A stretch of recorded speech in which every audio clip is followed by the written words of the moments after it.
Oh,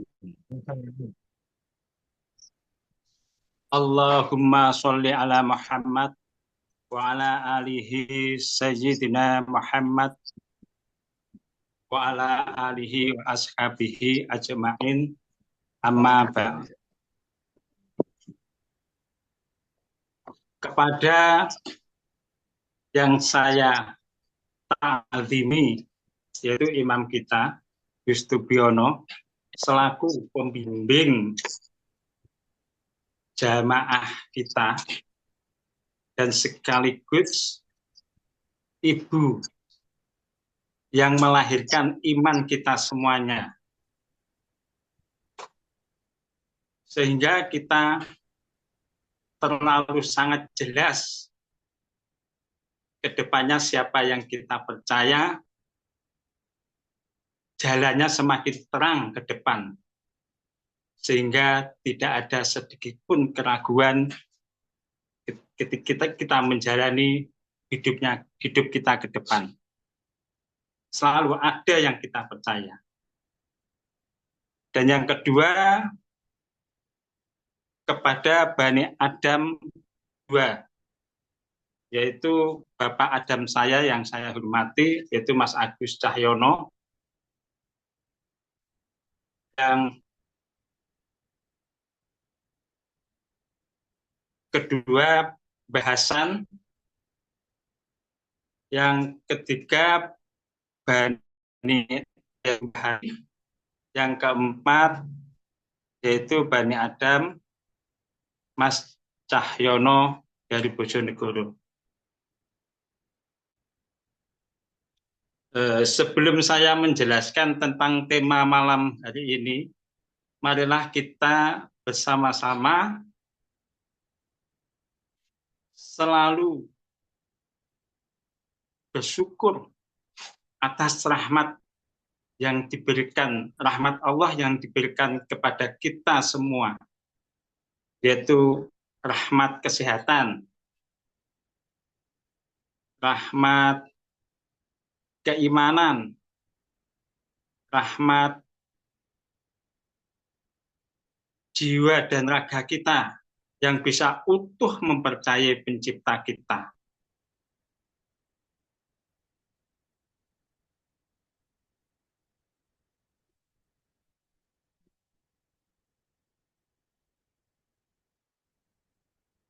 Mudah-mudahan pertemuan kali ini dengan acara Zoom selalu bisa menambah wawasan kita, menambah pengetahuan kita, sehingga memunculkan kesadaran-kesadaran kita, yang kesadaran itu membawa jiwa kita semakin tambah dan tambah yakin, tambah iman kepada siapa yang kita percaya. Orang yang sudah posisi berserah diri, artinya dia itu sudah dalam posisi ketenangan, kedamaian jiwanya. Ikhlas, selalu ikhlas menjalani apa yang menjadi takdir-takdirnya. Karena sadar betul bahwa manusia yang sudah menghambakan pada penciptanya, ini semua adalah iman kita, hidup kita, dan semua yang ada di dalam diri kita ini adalah pemberiannya, yaitu pemberian pencipta kita yang sudah kita akati.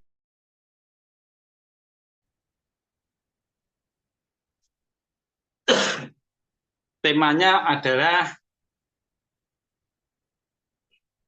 alam semesta dan manusia beriman. Manusia yang beriman itu yang bagaimana? Manusia beriman. Manusia yang beriman itu manusia yang sudah menemukan Tuhannya, yang sudah mengetahui siapa Tuhannya itu sangat jelas, sehingga bisa mendekat dan kemudian bisa berserah diri. Nah, kemudian di sini kami menjelaskan tentang alam semesta. Pertama kali yang diciptakan oleh Allah itu alam semesta.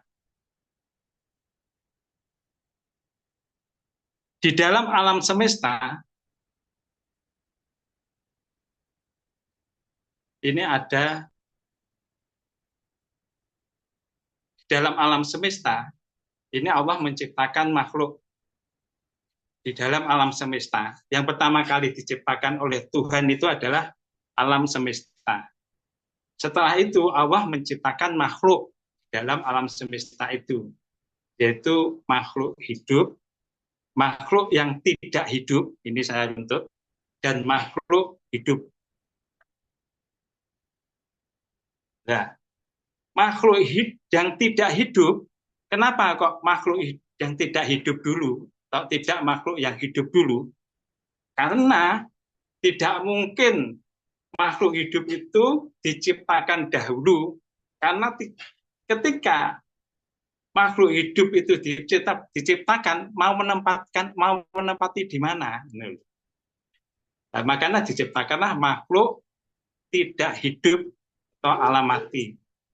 Nah, disitulah makhluk hidup menjalani kehidupan atau aktivitas hidupnya di alam makhluk yang tidak hidup. Nah, makhluk yang tidak hidup itu apa saja? Makhluk tidak hidup ya, itu bisa angin. Semua fasilitas yang di dalam alam itu ada angin, ada air, ada segala yang dibutuhkan oleh makhluk hidup. Jadi semua yang kita butuhkan di dalam alam ini semua tersedia, yaitu makhluk yang tidak hidup. Contoh seperti oksigen, air, tumbuhan termasuk makhluk hidup ya. Batu. Nah ini semua itu satu kesatuan yang saling membutuhkan antara makhluk yang tidak hidup dan makhluk hidup, sehingga terjadilah suatu keseimbangan sistem. Terus makhluk hidup ini dibagi menjadi dua. Makhluk hidup dibagi menjadi dua, yaitu jenis tumbuhan, makhluk hidup yang jenisnya tumbuhan, makhluk hidup yang jenisnya hewan.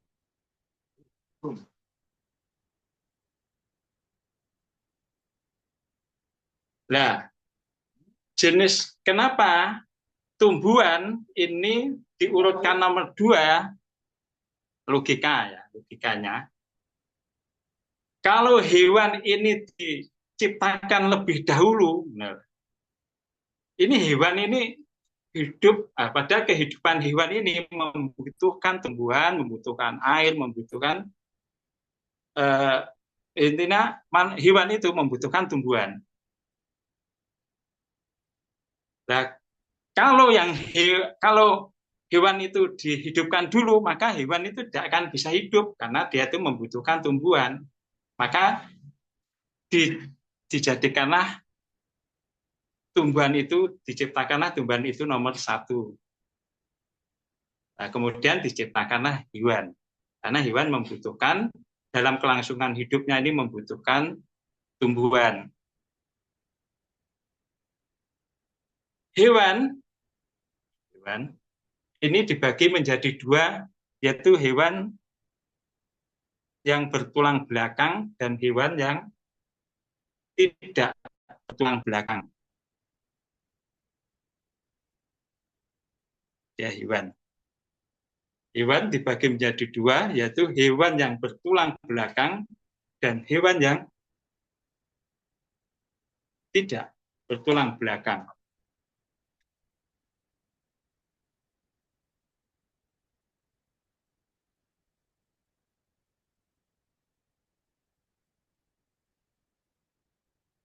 Hewan yang tulang menjadi dua. Hewan yang bertulang belakang organisme itu hewan yang tulang bertulang belakang ini dibagi menjadi dua, yaitu ada yang berorganisme tidak sempurna dan organisme yang sempurna. Maksudnya apa? Organisme yang tidak sempurna itu sistem perkembangan dari hewan itu lewat membelah diri atau bertelur. Sedangkan yang organisme sempurna itu lewat beranak. Itu sedikit dari sekilas dari pengetahuan tentang hewan yang bertulang belakang. Nah, kemudian manusia ini ya termasuk jenis manusia, ini termasuk jenis hewan. Manusia itu adalah hewan yang mempunyai kelebihan pada akal. Jadi manusia Tuhan memberikan mahkota manusia itu pada akalnya.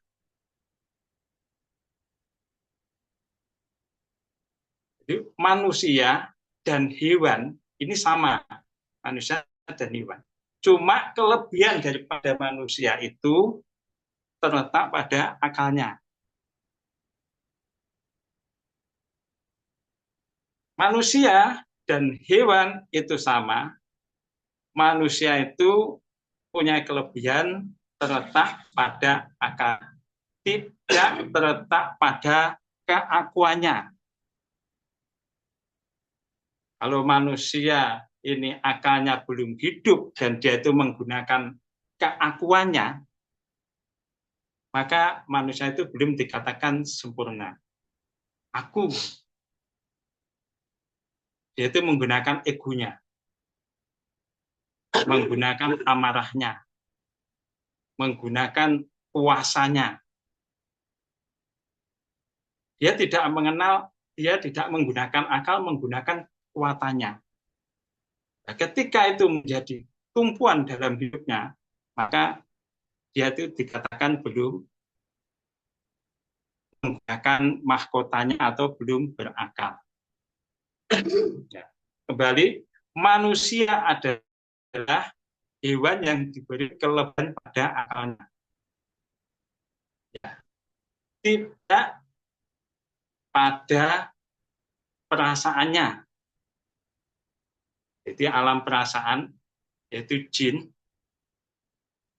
ketika manusia itu dikendalikan oleh sifat perasaannya, maka dia itu belum dikatakan manusia berakal. Kenapa? Selama hidupnya dikuasai oleh perasaan. Gampang tersinggung, gampang gatel, gampang kalau dipuji gampang bangga. Nah, semua yang mendominasi di dalam manusia itu, jika perasaan itu yang berperan di dalam dirinya, maka dia itu belum dikatakan sempurna. Karena akalnya belum hidup.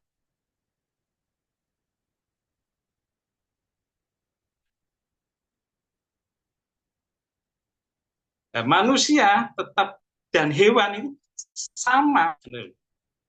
Jadi manusia itu kalau masih memakai akalnya, memakai perasaannya atau sifat jinnya dan sifat keakuannya, maka dia itu dalam posisi yang sama dengan hewan. Sama dengan hewan. Jadi tidak ada perbedaan. Karena akalnya belum hidup.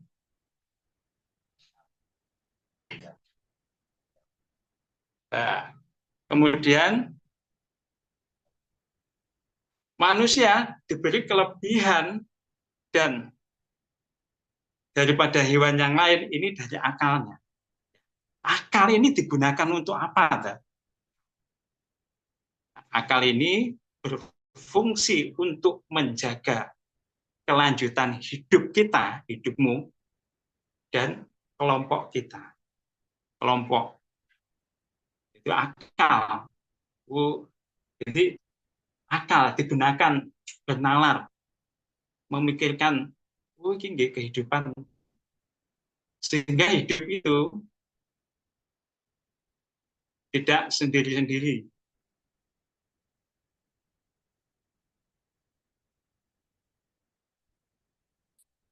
Nah, disitulah dibutuhkan agama. Fungsi agama itu apa? Agama itu untuk melepaskan perbudakan. Ini di wilayah alam ilahiyah atau alam ketuhanan. Jadi pada dasarnya keterangan dari awal sampai yang saya terangkan belum masuk ke wilayah alam ilahiyah, manusia dan hewan ini adalah pelak sama dalam segi fisik. Mulai dari diawali dari lahir dan diakhiri dengan kematian. Itu yang kita sadari dulu. Kita sadar bahwa ini adalah ada yang menciptakan. Ini belum sadar, manusia itu masih itu posisi hewan. Yang mana posisi manusia yang akalnya belum hidup ini, dia itu dikuasai di dalam hidupnya itu oleh sifat jin, oleh sifat iblis, dan oleh sifat hewan. Sifat hewan ini itu ya rudok sing turu badok isin. Terus hewan itu tidak punya kemaluan, tidak punya perasaan. Nah, kalau manusia di dalam posisi situ, ya manusia itu akalnya tidak punya malu. Ya. Baru kemaluan. Punya kemaluan, tapi tidak punya malu. Itu kalau kita itu mengikuti cara hidup hewan. Nah, yang paling menguasai manusia di dalam hidup ini adalah sifat jin ini. Bahkan sifat jin ini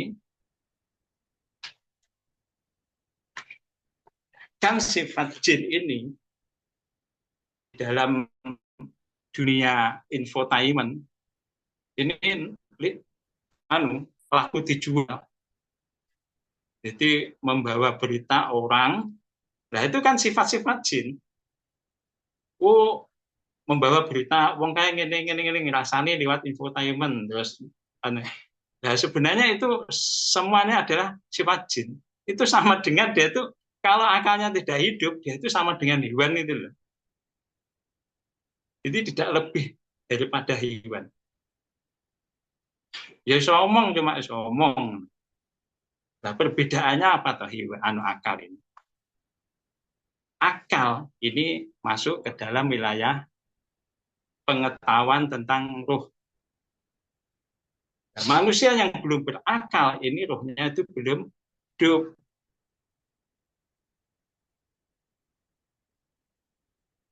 Nah, yang menghidupkan ruh itu siapa? Yang menghidupkan ruh.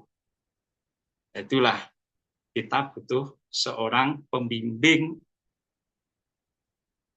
seorang yang bisa mengenalkan jati diri kita, sehingga kita bisa mengenal siapa pencipta kita, kemudian diakatilah pencipta kita sebagai Tuhan. Kalau belum ada yang menuntun ke arah ke situ, ke arah ketuhanan, maka selamanya manusia rohnya itu tidur. Roh itu sudah ada, tapi masih tidur, belum bangun. Nah, disitulah kita dipertemukan oleh Allah kepada seorang pembimbing yang sangat bertanggung jawab atas keselamatan dunia akhirat. Ini adalah suatu anugerah yang tak ternilai. Bahkan pengetahuan ruh ini yang kita pahami sampai saat ini dan menjadi kelakuan, ini nilainya, ini dibanding dengan duniamu yang sekarang kamu miliki itu tidak ada apa-apanya. Karena ini menyangkut tentang keselamatan dunia sampai akhirat kita.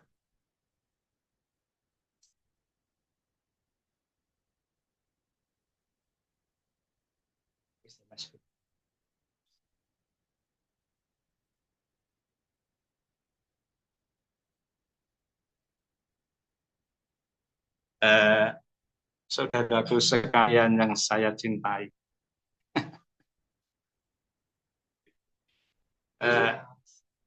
saya tidak bisa lanjutkan. Ini karena harus berbagi dengan Bapak iman saya yang membawa saya itu ke jalan yang terang, yaitu Mas Agus Cahyono. Saya akui, saya itu bisa bicara, saya bisa berdiri di sini,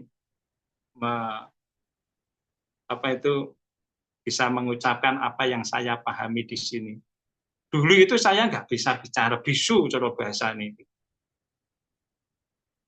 Alhamdulillah saya matur suwun banget nanggone penciptaku yaitu Allah, karena sudah dipertemukan Mas Agus dengan saya dan semua saudara-saudara sini.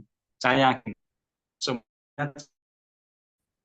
dulu itu dari orang yang tidak mampu, buta menjadi terang, bisa melihat arah ke depan siapa yang dipercaya. Dulu itu kita itu sangat gatelan, enek omongan sing gak penak. Sehingga karena kita saking dekatnya dengan Tuhan, maka di situ diberilah mungkin jembari hati karena sudah mengenal siapa Tuhan kita. Sehingga kita tidak akan gampang gatelan, gampang tersinggung. Itu loh, ternyata betul bahwa semua rasul itu, ciri-ciri seorang rasul itu bisa menyembuhkan penyakit, bisa mengobati orang